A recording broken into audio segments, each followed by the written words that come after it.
이란이 진퇴양난에 빠졌습니다. 트럼프는 핵을 포기하든지 미군 공격을 받든지 선택하라는 최후 통첩을 보냈습니다. 국내에서는 대규모 반정부 시위로 수천 명이 사망하고 화폐 가치는 휴지 조각이 됐습니다. 한 달러에 160만 리알, 사상 최저치를 기록했습니다. 설상가상으로 이유가 이란 혁명수비대를 테러 단체로 지정하고 내무장관 등 고위 인사들을 제재 대상에 올렸습니다. 미국 국방부는 트럼프가 어떤 지시를 해도 실행 가능하다며 군사행동을 시사했습니다. 과연 이란 정권은 이 위기를 넘길 수 있을까요? 지금부터 이란의 현재 상황을 정리해드리겠습니다. 영상 시작하기 전에 국제 정세에 관심 있으신 분들은 좋아요 버튼 꼭 눌러주세요. 먼저 가장 심각한 문제는 경제 붕괴입니다. 이란 리알화의 가치가 사상 최저치를 기록했습니다.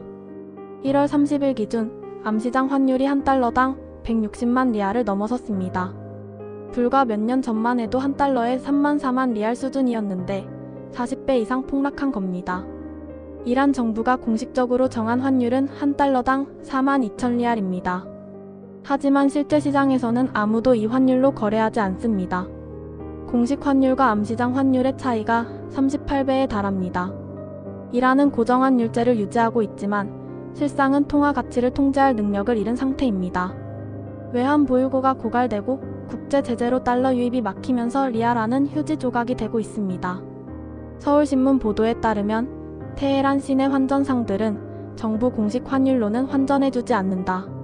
암시장 환율로만 거래한다고 밝혔습니다. 이러한 화폐 가치 폭락은 물가 폭등으로 이어졌습니다.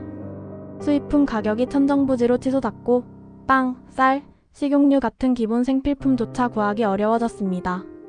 이란 정부는 최저임금 인상률을 20%로 제한하면서 세금은 62% 인상했습니다.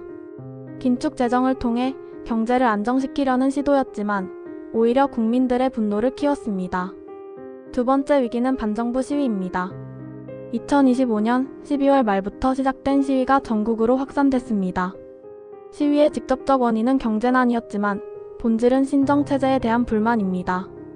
알리 하메네이에게 죽음을, 팔라비는 돌아오라는 구호가 거리를 가득 메우고 있습니다. 사망자 수는 정확히 집계되지 않고 있습니다. 이란 정부는 2.3혁명으로 발표했지만 제외 반체제.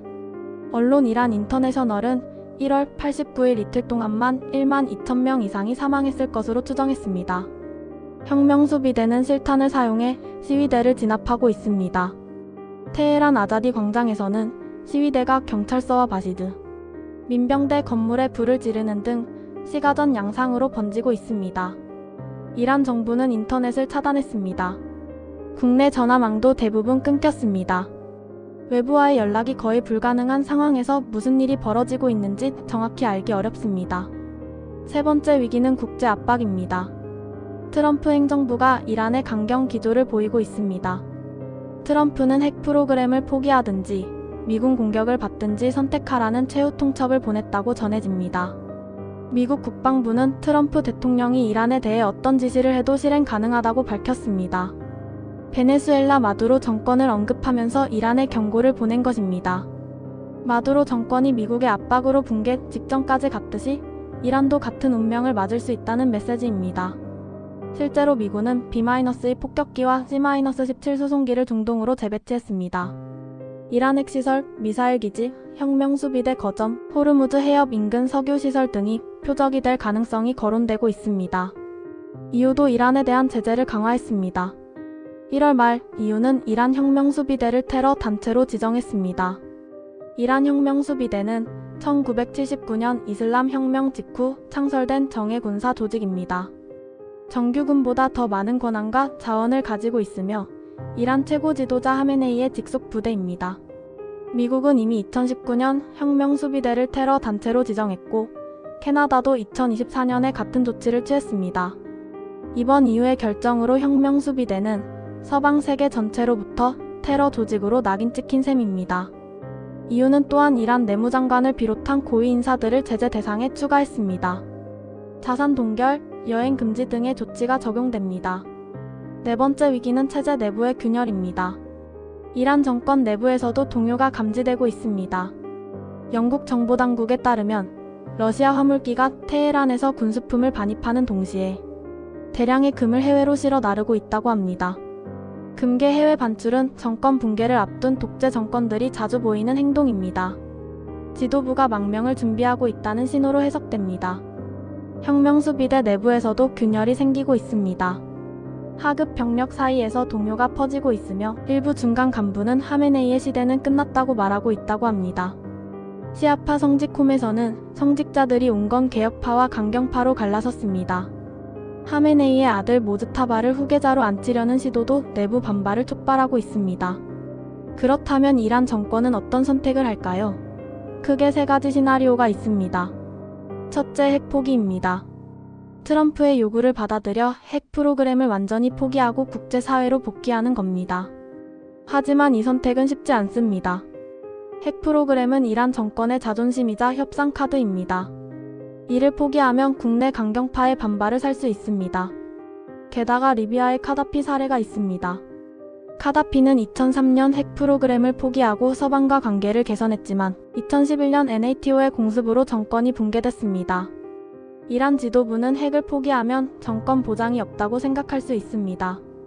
둘째, 미군 공격을 감수하는 겁니다. 핵을 포기하지 않고 버티다가 미국의 군사 공격을 받는 시나리오입니다. 이 경우 이란은 호르무즈 해협을 봉쇄하거나 중동 전역에 미사일 공격을 감행할 수 있습니다. 이스라엘, 사우디아라비아, 미군 기지 등이 표적이 될 것입니다.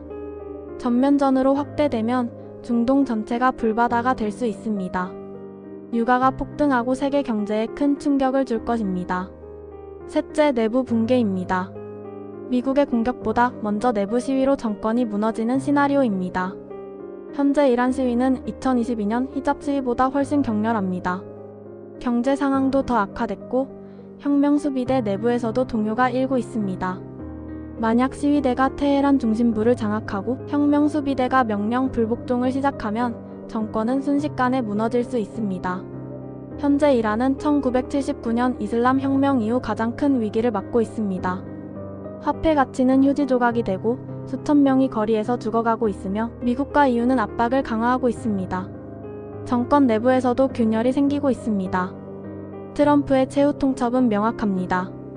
핵을 포기하거나 공격을 받거나 이란 정권은 이 독배를 마셔야 하는 상황입니다. 과연 이란은 어떤 선택을 할까요? 핵을 포기할까요? 전쟁을 각오할까요? 아니면 내부에서 무너질까요?